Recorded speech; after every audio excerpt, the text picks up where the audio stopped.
Are they listeners or watchers, Glenn? I guess they're both. Yeah. I don't know unless you just play it in the background. True. Facebook watchers, how's that? We're going to give everybody a couple minutes to get logged on here before we start our episode. I'll probably say this when the episode starts, but we kind of thought it was time to kind of just reflect on things that we've learned from interviewing these folks um, that lead nonprofits and lead ministry efforts. So we've had some really great people on, and I think I've learned a lot. What about you, man? Yeah, for sure. If nothing else, it's just refreshing to know that there's so many people out there that are on mission. Sometimes when you do something like this, like these people we talk to that have either started an organization or work in an organization, it's so easy when you're kind of in your own world to feel like the minority, like you're the only one out here, and it's lonely sometimes. So it's very encouraging to know that there's so many people out there doing the work of the kingdom. So Yeah, it's cool. Yeah, we're going to talk hopefully a little bit tonight. I sound really far away. Does that sound far away to you or sound good? No, it sounds fine. Okay, cool. We'll probably talk a little bit. I'll probably talk a little bit. Watchers, oh my goodness! We're gonna give everybody. No, it sounds fine. Okay, cool. Every week, man. Every week. I need to pull it up to look for people's comments, but when I do that, we get that right there. So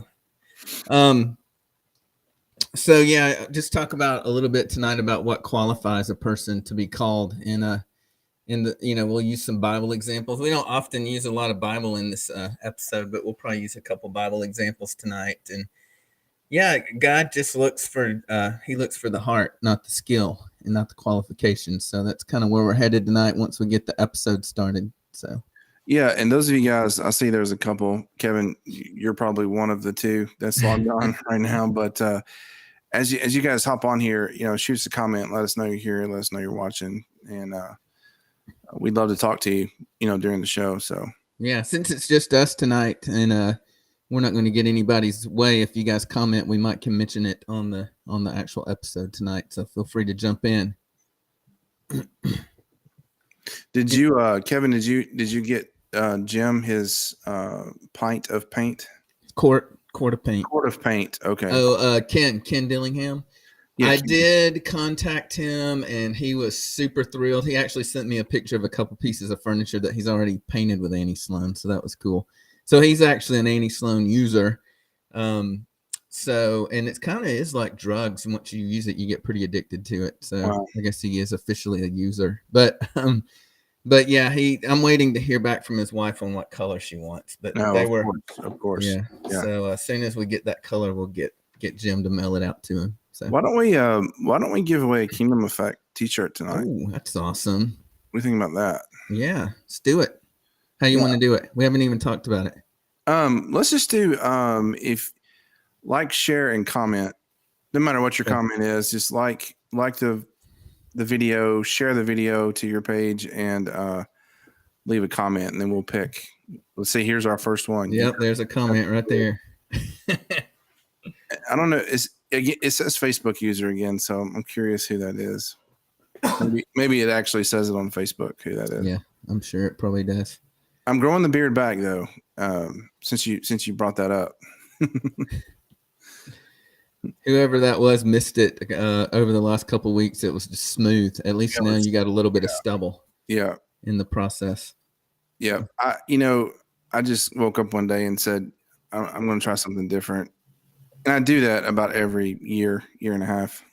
Yeah. I'll shave it off and, it's Moon. What's up, Moon? Hey, buddy. Moon is the man. Moon and I used to work together in law enforcement. So it's awesome to hear from you, brother. Cool. How are things going in the law enforcement world? Shoot us a little comment there.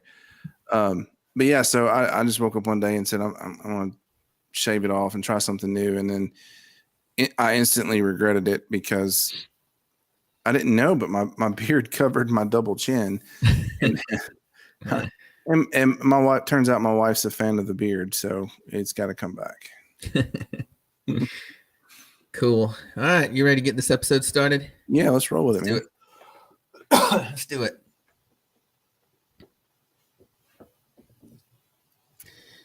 Hey, Kingdom Effect. Oh, sorry. Let me start that over. Hey, guys. Welcome to the Kingdom Effect. This is episode 13. Can you believe that, Glenn? 13 episodes. Yeah, man. It seems like it doesn't. It's kind of weird. Like it. So some days it's like, man, I feel like we've been doing this for 10 years, and then other days I'm like can't wait to put the next episode out. Like, right. Yeah, like we always need to do more. Yeah. It's amazing how much content we've covered in just that short period of time. Like thinking of all the people we've interviewed and things. I mean, just talking on Facebook Live a few minutes ago about things we've learned. I've just learned so much from these people and been inspired, and just wanted to give more of myself to other people and, just serve the world more just by listening to these leaders that we've talked to. Yeah, absolutely, man. I have, takeaways and learning points from each and every person we've talked to. And hopefully we have enough time tonight to get into some of that. But then again, I always hate doing that because then I always feel like I leave somebody out. Yeah, right. Yeah, we decided that this is probably time for us to just be the two of us and just reflect a little bit on things that we've learned. And we're going to put a little bit of Bible in tonight, which we don't normally do, but I've got a couple verses that's just on my heart for you guys as we talk about the person that God calls to do special work. So I'm excited about that.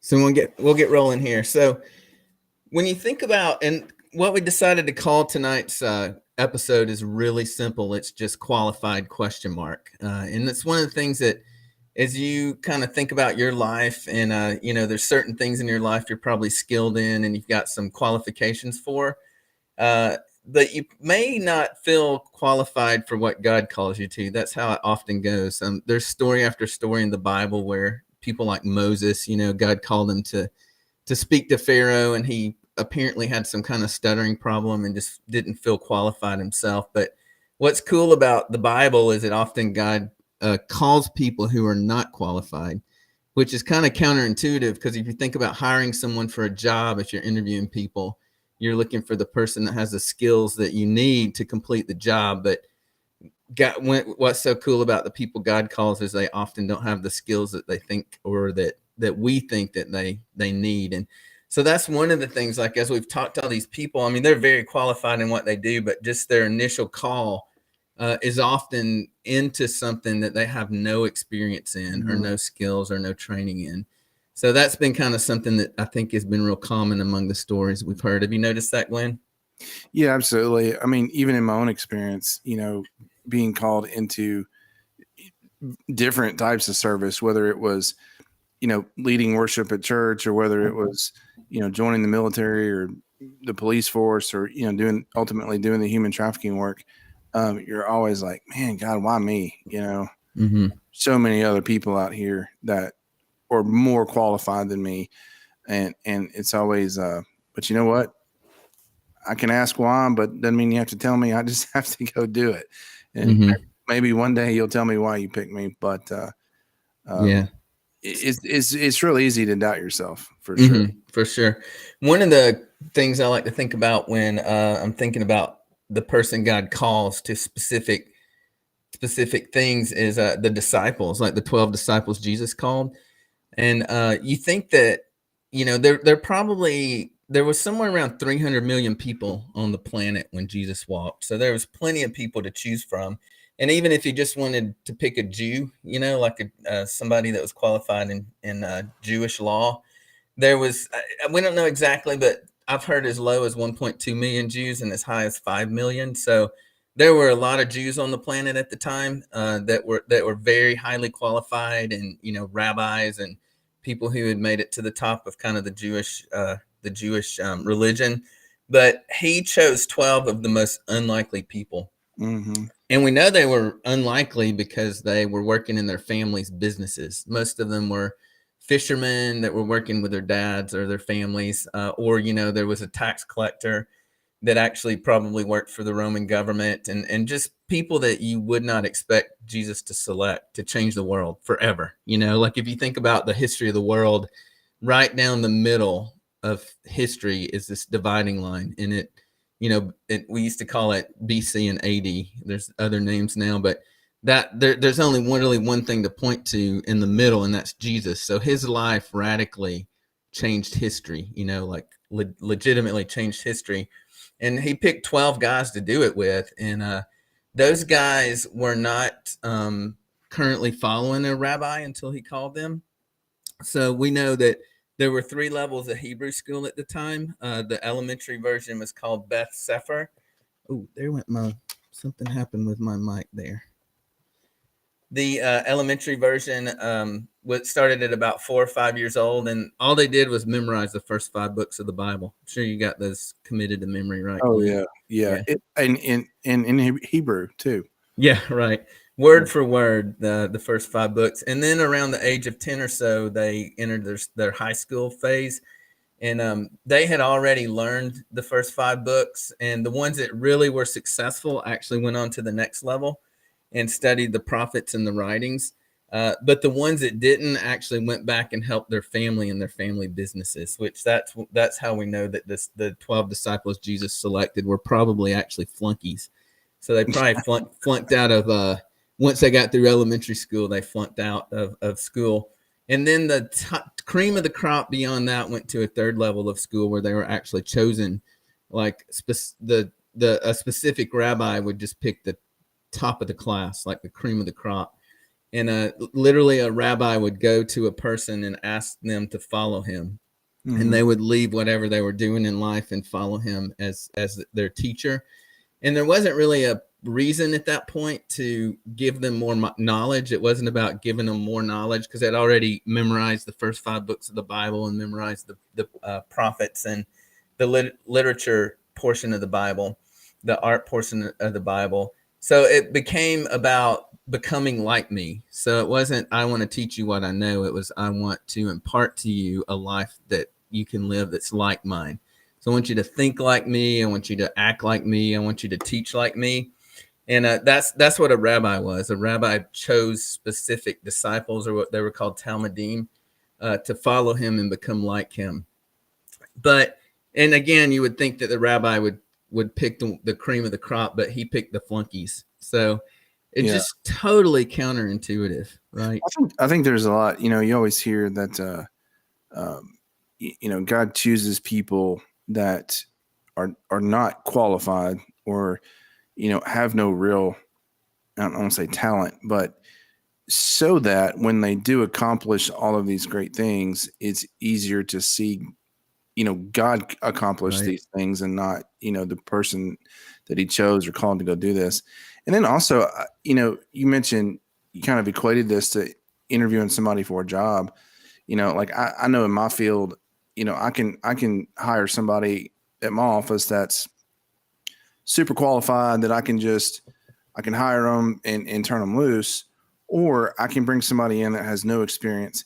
And a lot of times I'll go with the person with no experience just because they have no bad habits. I can teach them to do it the way that I want them to do it. And so, yeah, we talk about that 3rd level, that highest level of the students, you got to think they're coming in when they get to, following rabbi stage, they've probably got their minds made up and have their own opinions on things. And so, yeah, I think it's meekness, Jesus chose those that would do things, that weren't arrogant about it, that weren't doing it for recognition, or, the glory of it. And then also people that you would go, man, how'd that guy do that? God must be in that, because that guy's a bonehead. He doesn't really know what he's doing. Yeah, true. That's so good. So yeah, I agree. 2 reasons he probably chooses the unqualified is 1, he gets the glory, and 2, he doesn't have to unteach them, which is kind of what you're saying. They haven't. That the pride and the arrogance is not there, so he doesn't have to get rid of any of that before he starts actually training them. So yeah, like one of the reasons I'm excited about talking about this tonight, and you probably are too, Glenn, is that I think there's people out there listening to us that God's going to call into a really great work. And when, that's what you're going to feel. He calls you to great things. So initially you're going to feel like it can't be you. Like you don't have what it takes and you're not qualified. But we just want to encourage you tonight to say yes. And really that's, I think, the heartbeat of what God's looking for is somebody that's willing to say yes, even if it's scary, even if they don't feel qualified. So one of the things Jesus did often when he was screening people and looking for the people that he was going to choose to do works is he almost pushed them beyond their level of understanding so that they would have to say yes in faith. So there's a really great example in John chapter 6.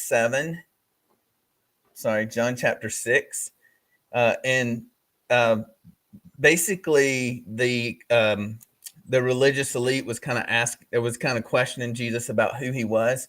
And he made a pretty radical statement. He said, he's the living bread that came down from heaven. If anyone eats of this bread, he will live forever. The bread is my flesh, which I will give for the life of the world.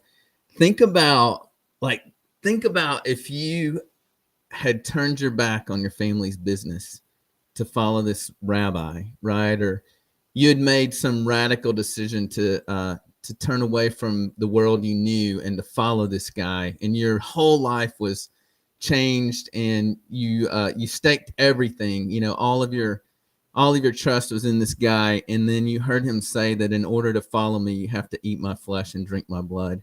Yeah. Isn't that crazy? What if you were one of those guys that had turned away from everything, and that's what you heard? It kind of, on the surface, it kind of sounds like, some Jim Jones, right. David Koresh type stuff, but yeah, it's weird.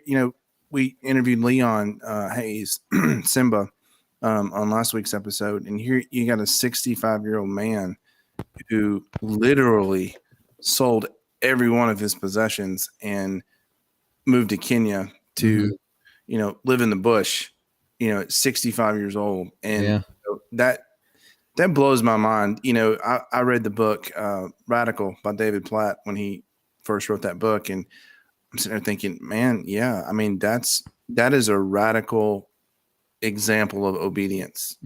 Yeah. So you've done that, and then your teacher says, in order to continue, and they actually questioned him and said, they looked at, Jesus's followers looked at him and said, man, that is a really hard thing to say. They're just thinking probably about what all these people were thinking about their teacher. And he just doubled down on it, man. 3 times in a row, I tell you the truth, unless you eat my flesh, eat the flesh of the Son of Man and drink his blood, you have no life in you. And he says it 2 more times. And the cool thing about this is he was testing their willingness to believe in him, even when it didn't make sense. And he knew, just a few weeks later, he knew he was going to reveal to them what that meant at the Last Supper, when he said, anytime this drink represents my flesh, and I'm sorry, this bread represents my flesh, and this drink represents my blood, and anytime you eat and drink, which is the most common thing we do 3 times a day, or you probably go 4 times a day, but one of the most common things you do is feed yourself. And he says, every time you feed yourself, remember that I died for you. And he knew that was coming. He was aware that was going to be something he instituted for his followers, but they didn't know that. And it's almost like he's saying, if you'll stick with me, if you'll not turn away and continue to follow, even when it don't make sense, I'm going to reveal all this stuff to you and show you what it means. But there's right after that, right after the red section, the Jesus section of that, it says that on hearing this, many of his disciples said, this is a hard teaching. Later on, it said many of them turned away. And then he turned to his 12, the 12 that we know, and said, what about you? Do you want to leave too? And Peter said, where would we go? We don't have anywhere to go. You're our everything. And I think what Jesus was doing there was testing their hearts, testing their faith, testing their trust in him, because he knew he was going to reveal what he meant by that crazy saying, but they didn't know. And so what he basically was doing was asking them, are you willing to follow me even when it doesn't make sense, right? Yeah. Well, I think, too, get them ready for what's to come, like all the stuff that's going to happen, during the crucifixion and what takes place right before that and after. This is probably everybody's favorite disciple, but my favorite disciple is Peter, just because he was continuously a bonehead, throughout, scripture, but he was also the one that just dove head first. Like, to me, he had the biggest faith of all the disciples. Yeah. And that, those that stayed with him eventually understood the things that at the time didn't make any sense at all. So I don't know, man, like, think about, you've started a couple of organizations and a couple businesses, I think. But yeah, think back to the time when you knew that God was calling you into something. What was that like? Did you question yourself? Did you question God? Or have you always just kind of been the guy that said, let's go, let's do this? Well, actually, a little bit of both. You know me well, and some of the listeners, probably know me well. And I'm a very like, let's go get it. Like, just, I'm passionate about the things that I do. But I remember with the human trafficking stuff, I was working the Internet Crimes Against Children at the time, and just covering 19 counties in the state of Tennessee, basically by myself. And I just remember sitting in church and, hearing God tell me, you've got to do something more, with these survivors. And I remember thinking, man, God, I hear you, but I'm just, how, I've got a newborn at home. I'm covered up as it is at work. I barely have time to do what's already asked of me. And now you're wanting me to take on even more. And, and I'll tell you what, being someone who's married or having a significant other even, and them knowing that you're spending all your time hanging out with, I hate this word, but just so everybody understands, hanging out with prostitutes, that was really hard for my spouse, to know that not only was I, hanging out and doing the whole nonprofit ministry thing, but doing the rescues, having to actually set up the dates and go in the hotel rooms and, kind of go through this process. And, that was a tough time. And then, kind of throughout, doing this for so many years, there was a time where I felt like God turned his back on me during this ministry. And I'm like, man, God, why'd you even call me to do this if you weren't going to protect me in these different areas of life? Like, how was that fair? I won't say that I ever lost faith in God, but we had some strong talks, between the two of us. But yet, no matter what, looking back, I didn't see it at the time, but I see now why God allowed those different things to happen, and why he called me to do that. The timing was just spot on. At the time you don't see that, but in hindsight, looking back, you see that it was spot on, and then you're glad that you remained obedient and stayed in it and didn't give up and didn't throw the towel in. Yeah, for sure. Well, I hear that in a lot of these stories that we hear from these nonprofit founders, and it's like people, often ask, how do you know that God's calling you into something, or God has called you into something? And my answer to that generally is that you look at, like, the sum of your life, right? Mm-hmm. Like, you look at your past and your experiences and what's happened to you. And then secondly, you look into your heart. Like, what is it that you almost can't say no to? Mm-hmm. I've heard it said before, if you could give your life to something and not have to worry about getting paid for it, what would you do? How would you spend your life, if money didn't exist? So looking at the history of your life, where God's brought you, the people he's put into your life, looking into your heart at your passions and your desires, those, I think God puts all of those in us in order to get us to where he's calling us to. You've got, I think it's Psalm 139. Is it Psalm 139 that says he knit you together in your mother's womb? That sounds about right. Yes. And then in Ephesians 2:10, it talks about the good works that he prepared in advance for you to do. So if you take those two concepts and put them together, then God, even all the way back to your mother's womb, as God was forming you, he was giving you everything you needed to complete the good works that he had planned for you to do in the future.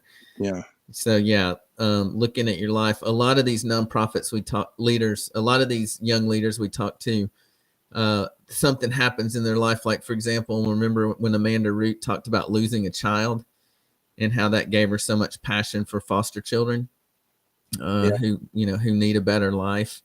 And I remember, well, we haven't talked to her yet, but there's a girl named Rachel Peck from 431 House here in the Nashville area, who takes in women and helps them just kind of get their feet back under them after they've been through a really hard time. And that came out of her being introduced to a lady at her workplace who needed help. And God just given her just a great compassion for this lady. And had that lady not walked in the office and asked for help when she did, then Rachel, 10 years later would not be doing a great work for lots of other women. So yeah, just looking at the patterns of our lives, the things that's happened to us, sometimes even the tragedy of our life, will be tied into God's calling. Well, I'll tell you what's always been kind of a thermometer or discernment technique for me is I can't think of anything that God's called me to do in my life that was easy. And not that it's bad the whole time. It's certainly some of the most rewarding service that you do, but I can't think of a single time where it was like, just easy, no hardships, no, because if you're truly in, God's will for your life and being obedient to God, then that means you're effecting the kingdom, right? You're changing things for the kingdom, and man, the enemy is going to kick you in the teeth every day, Right. And so that was always a good way for me to know that I'm still on track here, because man, I just keep getting attacked and attacked and attacked, day after day. Yeah. How do you overcome that? Like when you're in the middle of an attack and that you're being attacked because you've said yes and you've taken some steps in the right direction. Well, I'm a pretty even keel, go with the flow kind of guy anyway. I always tell people I do my best work when I'm under a lot of stress, or I've got a time crunch or something like that. But man, that's just where you have those talks with God, and you're like, okay, I need some help. I'm here, I'm doing what you asked me to do, but I need your help. And it's also the times where you go, okay, I'm really getting my teeth kicked in right now. I need to step away from this for a minute. Some people may call that taking a sabbatical or, whatever. But for me, it was, okay, I'm going to take the week and just go camp and hike. And, that was the way that I kind of reset myself, hit the reset button, and, kind of got rejuvenated and re-inspired and things like that. So it's important to know your limit when you've got to say, hey, God, I'm here. I need your help today more than maybe ever before. And then also being aware that, okay, I need to hit the reset button for a minute and take a step back. Yeah, I think we've talked about this before, but my life pretty radically changed when I started like putting regular rhythms in my life. Mm-hmm. So I guess it's been about a year ago now that I decided I was going to take Saturdays seriously, like Sabbath seriously. And I just started dialing down Friday night to Saturday night. And it's weird because it seems like it would take a ton of time out of your life, but it feels like it gives you more time. Yeah. Which is kind of the principle of tithing, It's like when you say yes and you're willing to give a portion of your income, somehow God returns it. And you don't do it for that reason, but it's just a spiritual principle. And so when I built that regular 24-hour rest period into my week, it seems like I have so much more time to do other things. And then I also kind of instituted once a month I get a getaway, usually go to the woods. I love waterfalls, so I'll get away for a half a day once a month, and force. And it's really a discipline, both the Saturday thing and the monthly thing. is a discipline because my flesh wants to just keep working and doing more, and filling that time with other things. But somehow when you really commit to doing it the way God wants you to do it, it's counterintuitive how it works. Yeah. Well, you've got to have that balance, especially if you want to preserve your other relationships, whether it's with your wife or kids or whomever. You've got to be able to balance it out, because they may not be called to the same thing you are. As a spouse, they're called to support you and love you through what you're doing, but they may not be called to fight human trafficking or go into strip clubs or stand outside Planned Parenthood. The spouses may not be called to that, so you have to keep that in mind, that just because this is my passion that God's given me, it may not be the passion of the people that I'm in relationships with. So you really have to be intentional about making time for at home and for those relationships too. Yeah. And how that ties into what we're talking about is that's where I'm clearest about what God's calling me to it, at any particular time in my life, is when I add those rhythms in and take time to get away from work and just allow God space, to speak to me and direct me and guide me without all the emotions and the day-to-day grind. It's just a great opportunity to create space where God can talk to you. Yeah. And, for you too, for me, it's being outdoors. For some people it's being at the gym or, whatever, fill in your blank, where your quiet space is. And, man, I just have some of the most profound revelations in my life when I'm hiking 40 miles in the woods with a 50-pound backpack on, but, that for me, that's just where I'm able to clear my mind of everything else. Yeah, that's awesome. Yeah. So, and that's what God's really looking for in someone that he can call, is someone that's willing to, change their life a little bit, sacrifice a few things for his sake. And at the place where I work, we always say we hire culture first and we train skills.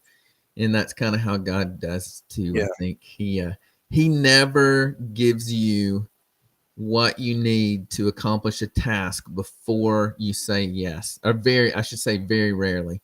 So typically he's waiting on you to say yes before he provides you with either the skills or the resources that you need to do it. Yeah. And I'll tell you what's cool too is, God sends the right people into your life as you need it too. Like even, I think we may have said this before on some other episodes, but even like our relationship, when you and I met, there was some stuff going on within the team, and it just, you became more than just, Kevin at Groove Life, and the Impact team. You became, Kevin the mentor, Kevin the friend, Kevin the guy that likes to go hiking with me. So I really needed that relationship, and God knew that, and allowed that to happen. So, and that happened all throughout, my life, doing the trafficking stuff and, various different things. When times got hard, God always found a way to implant somebody into my circle, into my tribe that was exactly who I needed at that moment. Yeah. We, I lived in Colorado for a couple of years. We were church planting out there, and I wanted to stay. Like everything inside of me was like, this is where I want to spend the rest of my life. But my wife was miserable, like literally. And it was because she was born in Florida, so it's low, wet, and hot. And we lived at like, I don't know, 6,000 feet high, and it was dry and cold. And literally, she would wake up in the morning and her skin would be cracking around her fingernails and bleeding, and she was just. And then we had also some relational issues out there, and she was miserable. So I remember climbing a mountain behind our house one day, and God just made it extremely clear that I needed to get her back to close to her family for her sake. And I was really sad, because I love being in the mountains, and it was an amazing experience out there. But we came back and immediately got pregnant. And looking back on it, and when I was sitting on top of that mountain, and I felt like I was hearing the direction from the Lord, and it didn't make sense, and I was kind of sad about it for me. But that just gave me so much confidence that when we moved back home, we got pregnant immediately. She got pregnant immediately. That it gave me so much confidence that I had heard from the Lord, and made the right decision. But I tried and tried and tried to find a job literally for months. And I couldn't find a job, and I ended up, taking a outside insurance sales position, which I was super miserable. Not that that's a bad job if you're suited for it. It just wasn't my job. But I was like, again, I felt like the Lord told me to take that job, but I just did not want to do it. So, but I kind of went kicking and screaming into it and said yes to it. And we didn't have any health insurance and no money at all. And Julie had just gotten pregnant. It was our first child, so we were terrified. And we had talked to a doctor at our church, and he said, about going because we just didn't have the money to pay for a doctor's visit even. And he said, well, you're really okay until this particular date. But, I mean, to the day, I don't remember the date, but we'll just call it, I don't know, May the 14th. But, by May the 14th, you really need to get in and see a doctor. And so I kept looking for a job. And somewhere around the first week of May, that one popped open, and I decided to take it. And we were still like rolling closer and closer to May the 14th, and knew that we had to get her to the doctor. So without knowing how we were going to pay for it, without having any insurance, we made the appointment. And I went in for like an orientation to the job on May the 13th. And I knew that I would eventually get insurance, but I assumed, there was like the 60-day waiting period or something like that.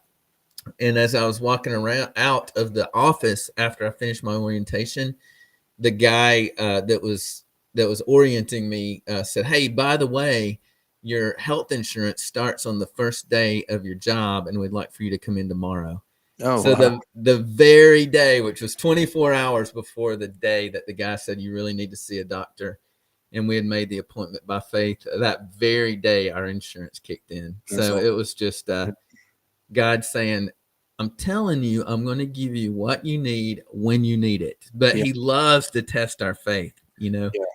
And that's the thing, people that are listening that are, hearing this, and, if we could give you any encouragement at all, it's, we're not going to lie to you. It's hard. It's going to be hard. It's going to be tough. The enemy's going to kick you in your teeth. But without fail, God always fills in the blanks. God always, makes things happen. Always takes care of you. And, that's a promise. I mean, that's a promise that's in scripture, time and time again. And sometimes it's easy to forget that or doubt that, or, man, where are you at, God? I needed you last week, not May the 14th. I needed you, April the 3rd. But, it's, he's going to get there. I can't think of a single time where, maybe at the time I was frustrated and angry, and where are you at, God? And, God, why does this suck so bad? And, things like that. But again, when you get to the finish line and you look back, it all makes sense. Yeah. And it makes all of that worth, all that you went through, worth it for sure. Yeah, that's totally true. It's every time you think something doesn't make sense and you look back on it after you've kind of gotten your feet back under you, it's like, oh, of course, of course God knew what was coming. Yeah. So just have the endurance and the perseverance. And, I can remember, being in the military and, doing these tasks that just seemed, you got to be superhuman, to do this. But if you have the desire and the passion and just the mental and emotional endurance to get to the finish line, to the end, when you start out, you're like, gosh, how am I ever going to do this? How am I ever going to, march 30 miles in the snow and, all this stuff. And then once you get to the end, you're like, oh man, I did that, and it's like, let's go do it again. So it's really cool. And that's where the reward comes from. You get to the end and you're like, man, getting to see someone rescued from trafficking, a survivor, and seeing them years later, and they've gotten their children back, and they've graduated from college, and they're doing all these things, and it's not one of those pat yourself on the back kind of accomplishments. It's one of those that, man, okay, God, I get it now. I get, and I get why the struggle was so hard, and this is the reward, not for me, but eternally, for the struggle that was gone through to get that survivor to that point. So to me, that's better than money. That's better than any type of recognition or award you can get, is just to see God move and redeem somebody that's in that position. Yeah.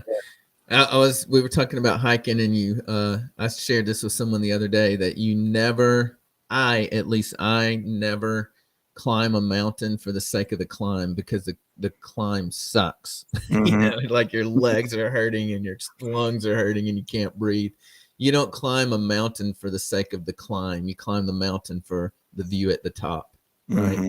Yeah. Isn't that great? So all of that pain that you're experiencing at the moment, when you get to the top and you see that 360-degree view, and it is breathtaking, that makes the pain worth it. Right? Absolutely. Yeah. I remember the first time I was going to hike the Gizzard, which is what we're going to do in a couple of weeks. Tropical Storm Nate rolled through the night before I started, and it rained the entire 10 hours it took me to do the trail. And I had people tell me, why'd you do it? Why didn't you just come home? Why didn't you, and part of that's my personality. I loved the extra challenge of doing it. But I told him, I said, you know what? I did it. I completed it. Not only did I complete the trail, but I did it under these circumstances with this added challenge. And so now when a typical challenge comes up in my life, whether it's something at work or something, at home or something like that, I can go, this isn't as big as hiking the Gizzard in Tropical Storm Nate, right? If I can get through that, I can get through anything. And so that was just a real good experience for me, where I was able to challenge myself and know that, I can persevere, I can endure, and, God's at the finish line, Mm-hmm. So. Yeah. So a couple of things just as we're wrapping up that we just want to put before you. Maybe deep down in your heart that God's called you to do something and you're holding back because it seems impossible, or that it's going to be very difficult, or that it's going to create challenges in your life. It will be worth it. So we want to just encourage you to say yes and get out there and do it, and just put one foot in front of the other. That's all you got to do. Put your right foot in front of your left foot, take a little break, rest, put your left foot in front of your right foot, and just keep doing it over and over, and God will see you through. And you'll be so thankful that you said yes, you chose to say yes. But then might be some more of you out there that's just have said yes, and then you're in the middle of it and it's just brutal. Like you might even be thinking right now, if I knew it was going to be like this, I probably would not have taken the first step. And we just want to tell you to stay encouraged, keep pushing. The summit is ahead. And when you get there, you'll look back and say it wasn't so bad after all. So we just want to encourage you to keep pushing forward and keep saying yes every single day. Yeah. I just want to add to that, those of you that are maybe thinking about something or God's calling you to something you haven't started yet, when you say yes, let us know for sure. Let us, Kevin and I know. We'd love to pray for you and support you however we can. And then for those of you that, as Kevin just mentioned, that are in this and have been in it, and you're just discouraged, and man, reach out to Kevin or I. We'd love to talk to you, share experiences with you, just listen to you. Again, pray for you. So don't be discouraged. It's so easy to feel like you're alone. And, Kevin and I can both say with confidence on this podcast, as far as Kevin and I are concerned, you're not alone. You've always got Glenn and Kevin that you can reach out to for some encouragement. Yep. How can they do that? You can do that by, a bunch of different ways. You can reach out to us through our email, which is kingdomeffectpodcast@gmail.com. You can shoot us a message on Facebook. If you know Kevin or I personally, you probably have our cell phone numbers. you can reach out to us that way. But just please reach out if that's you, if that's your story. You're in a place where you just need some encouragement. We'd love to be a part of that. Yeah, that could even be, it doesn't have to be starting a ministry or a nonprofit organization. It could just be life in general. So we want to be here for you, or at least point you in the right direction. Yeah. So, cool. Anything to add before we close out? I think that's it, man. Just always remember, guys, please like, comment, and share on Facebook. And then, as you guys know, the day after we do the Facebook Live, we put the audio version of this podcast onto all the major podcast formats. So if you miss it here, or even if you watch it here, at least please go to the show on the podcast format and, leave a review, do something so that we can, again, Kevin and I don't do this to make a living or anything. But the more people that like and share these things, the more these different formats make it available to the general public. So our goal here is just to have as many people as possible, hear about these other ministries and nonprofits and organizations, and hopefully encourage a lot of folks. Awesome. Cool. Well, thank you guys for listening, and hope you guys have a great week, and we'll chat with you next week on the Kingdom Effect.